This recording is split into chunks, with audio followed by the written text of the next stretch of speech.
చంద్రబాబు నాయుడు ఈ శతాబ్దంలో గుర్తించే రాజకీయ లక్షణాలు అన్నటువంటి నాయకుల లోపల ఆయనకు ప్రముఖ స్థానం వస్తుంది. పొలిటికల్ సైన్స్లో మ్యాకియావెల్లీ ఏదైతే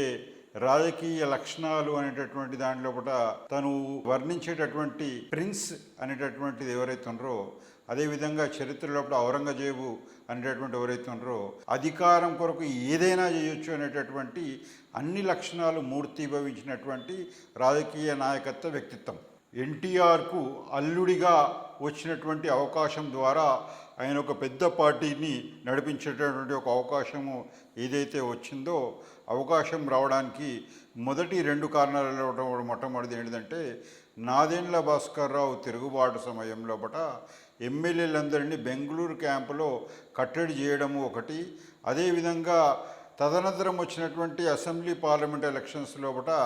ఎమ్మెల్యే ఎంపీ టికెట్లను సెలెక్ట్ చేసినటువంటి పద్ధతి ఏదైతే ఇప్పుడు పీకే మోడల్ అంటున్నామో, అది 84లోనే ఆయన ద్వారా సాధ్యమైంది. తదనంతరము ఆయన చేపట్టినటువంటి పార్టీ నిర్మాణం గ్రామస్థాయి వరకు, అదేవిధంగా ఎంపీటీసీ, జడ్పీటీసీ, నీటి తీరువా ఎన్నికలు, ఇటువంటి కారణాల వల్ల ఒకవైపు పార్టీ లోపల తిరుగులేని పట్టున్నటువంటి నాయకుడు కావడమే కాకుండా ఎమ్మెల్యే ఎంపీ లోపల కూడా పవర్ఫుల్ బేస్ వచ్చినటువంటి పరిస్థితి కారణంగా ఆయన 11 సంవత్సరాల తెలుగుదేశము కాలంలోనే ముఖ్యమంత్రిగా మారినటువంటి బ్యాక్గ్రౌండ్ రావడానికి కారణమైంది. సరిగ్గా ఎన్టీఆర్ మరణం తర్వాత వచ్చినటువంటి పార్లమెంట్ ఎన్నికల లోపల స్వంత శక్తితోటి పోటీ చేసినటువంటి పరిస్థితి లోపల, ఈ బేస్ కారణంగా వచ్చినటువంటి పరిస్థితి లోపల ఆయన 16 పార్లమెంట్ సీట్లు గెలవడం అనేటటువంటిది, అదేవిధంగా అదృష్టవశాత్తు దేశం లోపల ఏ రాజకీయ పార్టీ కూడా కనీసమైనటువంటి సీట్లు రానటువంటి పరిస్థితి లోపల యునైటెడ్ ఫ్రంట్ గవర్నమెంట్ ఏర్పాటు చేసినటువంటి ఒక అవకాశం రావడము, దాని ద్వారా ఆయన 2 ప్రధాన మంత్రులను నిర్ణయించినటువంటి ఈ చక్రం నడిపించేటటువంటి ఒక అవకాశం రావడం కారణంగా దేశం లోపల పవర్ఫుల్ నాయకుడిగా ఎస్టాబ్లిష్ కావడం జరిగింది. తదనంతరము ఏదైతే రాజకీయ మార్పుల లోపల ఒక కుప్పిగంతు, ఏదైతే అతనికి వరంలాగా పరిగణించినటువంటి కుప్పిగంతు ఏంటిదంటే, ఈ రాష్ట్రం లోపల బీజేపీ పార్టీ ఒక ఓటు 2 రాష్ట్రాల నినాదంతో ఏదైతే ఒక్కసారిగా 21% ఓట్లు తెచ్చుకుందో, దాని తదనంతరం వచ్చినటువంటి అసెంబ్లీ ఎలక్షన్స్ లోపల ఆయన ఎన్డీఏ వైపు తన ఆలోచన విధానం షిఫ్ట్ చేసుకొని, అలయన్స్ చేసుకొని, వెంటనే ఆయన కేంద్రంలో పడినటువంటి వాజ్పేయి ప్రభుత్వం ఏదైతే ఉందో సుస్థిర ప్రభుత్వము, ఆ సుస్థిర ప్రభుత్వానికి బలమైనటువంటి నేతగా ఆవిర్భవించడము, దీని కారణంగా దేశంలో ఉన్నటువంటి అన్ని రకాలైనటువంటి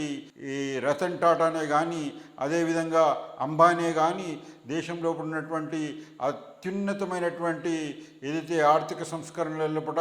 ఆర్థిక అవసరాల కొరకు ఉన్నటువంటి పెట్టుబడిదారులు, కోటాను కోటీశ్వరుల పెట్టుబడులందరూ కూడా ఆయన ఇంటి చుట్టూ తిరిగేటటువంటి పరిస్థితి కారణంగా ఆయన స్వల్పకాలంలోనే ఈ దేశంలోనే అతి ధనవంతుడైనటువంటి ముఖ్యమంత్రిగా ఎస్టాబ్లిష్ కావడం కూడా కారణమైంది. ఇక ఇదే సమయంలో రాష్ట్రంలో వచ్చినటువంటి పరిణామాలు ఏంటిదంటే, తెలంగాణ పల్లె మొత్తము పీపుల్స్ వార్ పాటకు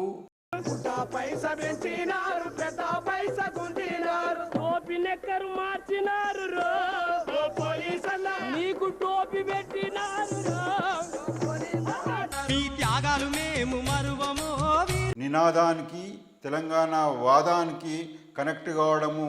ఈ జనపదానికి పల్లె మొత్తము ఒక నాట్యంలాగా చేసేటటువంటి ఒక పరిస్థితి, బలమైనటువంటి ఈ పీపుల్స్ వార్ నేపథ్యం లోపల వచ్చినటువంటి ఈ ఉద్యమము ఈ దేశ పీపుల్స్ వార్ చరిత్రలోనే అతిపెద్ద ఉద్యమాల లోపల ఒకటిగా పరిణమించడము, అదేవిధంగా అదే పరిస్థితి లోపల